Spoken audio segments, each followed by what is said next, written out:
Hello friends, welcome to my YouTube channel the web education.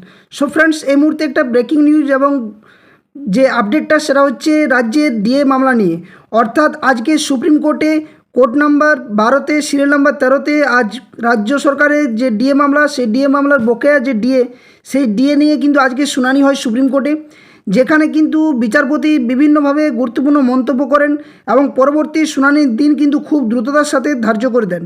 তো এখানে supreme কোর্টের DA মামলার কি আজকে ঘটেছে, বিচারপতিরা কি মন্তব্য করেছেন, আইনজীবীদের পক্ষ থেকে কী মন্তব্য করা হয়েছে, বা যেখানে রাজ্যের অ্যাডভোকেট ছিলেন তিনি কি মন্তব্য করলেন, সম্পূর্ণ তথ্য আপনাদের সামনে শেয়ার করবো একদম ডিটেলসভাবে।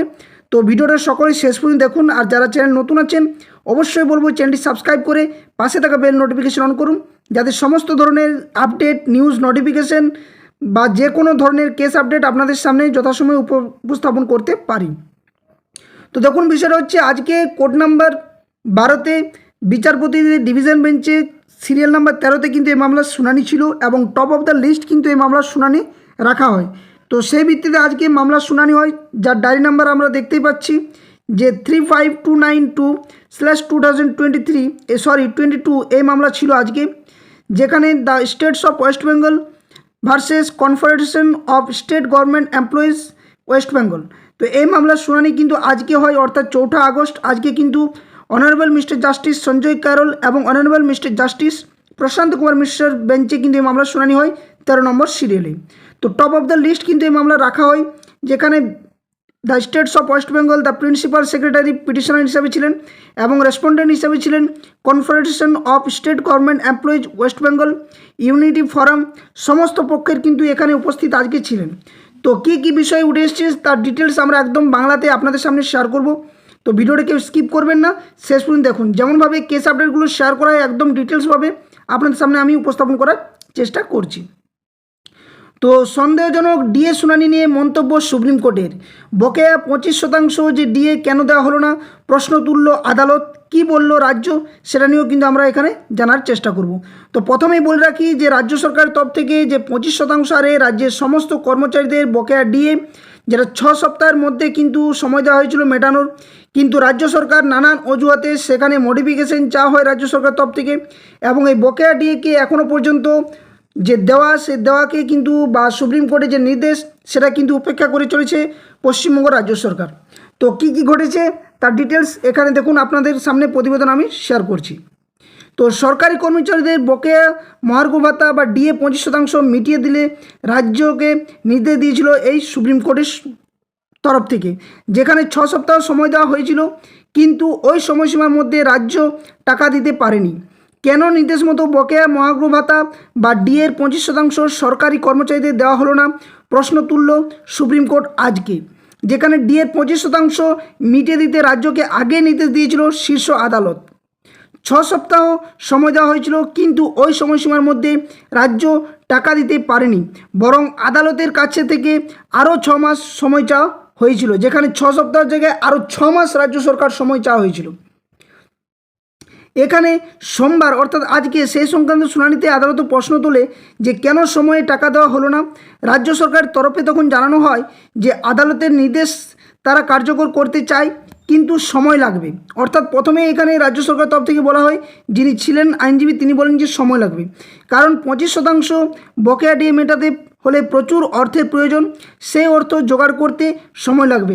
এবং এটা হয়তো পশ্চিমবঙ্গের সমস্ত রাজ্যবাসীর কাছে একটা হাস্যকর বিষয়, যেখানে বিভিন্ন জায়গাতে অনুদান বা ভাতা এত চলছে, সেখানে শিক্ষা থেকে শুরু করে ডিএ থেকে শুরু করে কেন এত অবহেলা বা এত কেন সেটার প্রতি অনীহা দেখা দিচ্ছে, সেটাই কিন্তু প্রশ্ন থাকছে। রাজ্য আগে জানিয়েছিল তাদের আর্থিক সংকট রয়েছে, তাই বকেয়া ডিএর 25% মেটানোর জন্য আরও সময়ের প্রয়োজন। সুপ্রিম কোর্টের অন্তর্বর্তী নির্দেশ পুনর্বিবেচনারও আর্জি জানিয়েছিলেন রাজ্যের আইনজীবী। সুপ্রিম কোর্টের বিচারপতি সঞ্জয় কারোল এবং বিচারপতি পিকে মিশ্রের বেঞ্চে অর্থাৎ প্রশান্ত কুমার মিশ্রের বেঞ্চে সোমবার এই মামলাটি উঠে। রাজ্যের তরফে জানানো হয় যে আগামী সোমবার এই মামলার শুনানি হোক, অর্থাৎ প্রথমেই বলা হয় যে আগামী সোমবার অর্থাৎ আরও পরের সোমবার।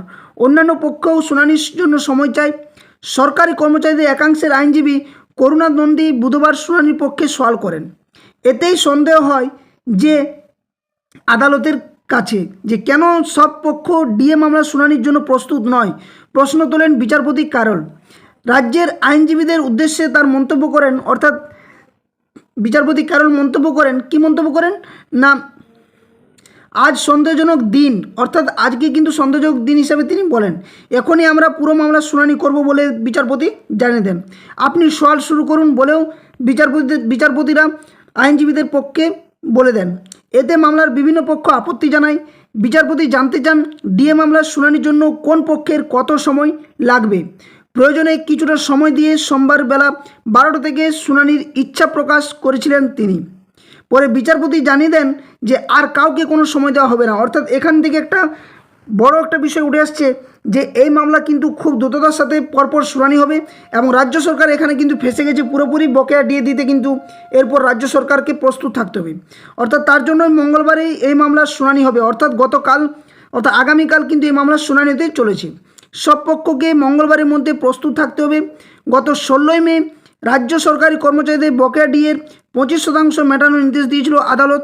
রাজ্যের তরফে প্রবল আপত্তি জানিয়ে বলা হয়েছিল লক্ষ লক্ষ কর্মচারীকে বকেয়া ডিএর 25% দিতে গেলে বিপুল পরিমাণ বলছে অর্থের প্রয়োজন। এটা নিয়েও কিন্তু রাজ্য সরকারের তরফ থেকে আজকে জানানো হয়। 2025-26 অর্থবর্ষের বাজেট এমন কোনো বরাদ্দ নেই।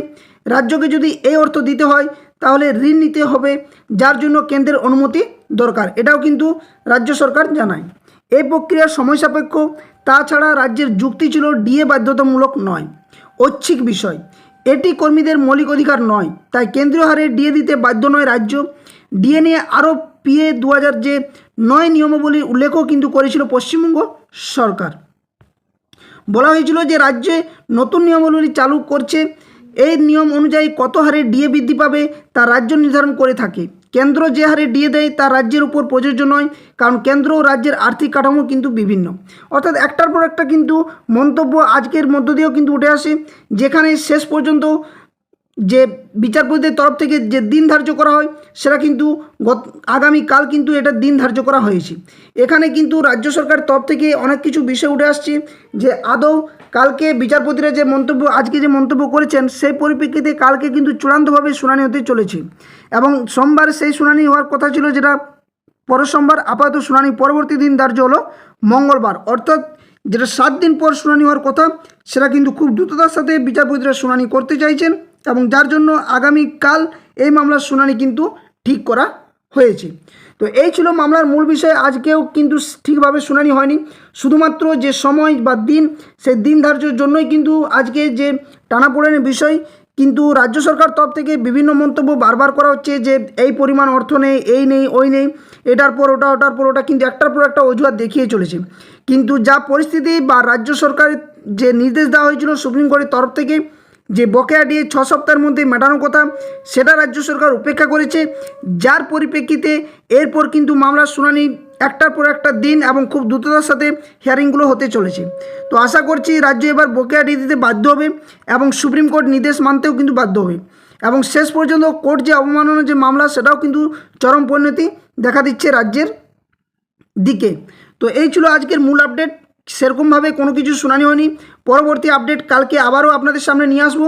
তো যারা চ্যানেল নতুন আছেন অবশ্যই চ্যানেলটি সাবস্ক্রাইব করে পাশে থাকা বেল নোটিফিকেশন করবেন, যাতে সমস্ত আপডেট, নিউজ, নোটিফিকেশন তথ্য আপনাদের কাছে যথাসময়ে উপস্থাপন করতে পারি। তো সকলে সুস্থ থাকুন, ভালো থাকুন, ধন্যবাদ, জয় হিন্দ।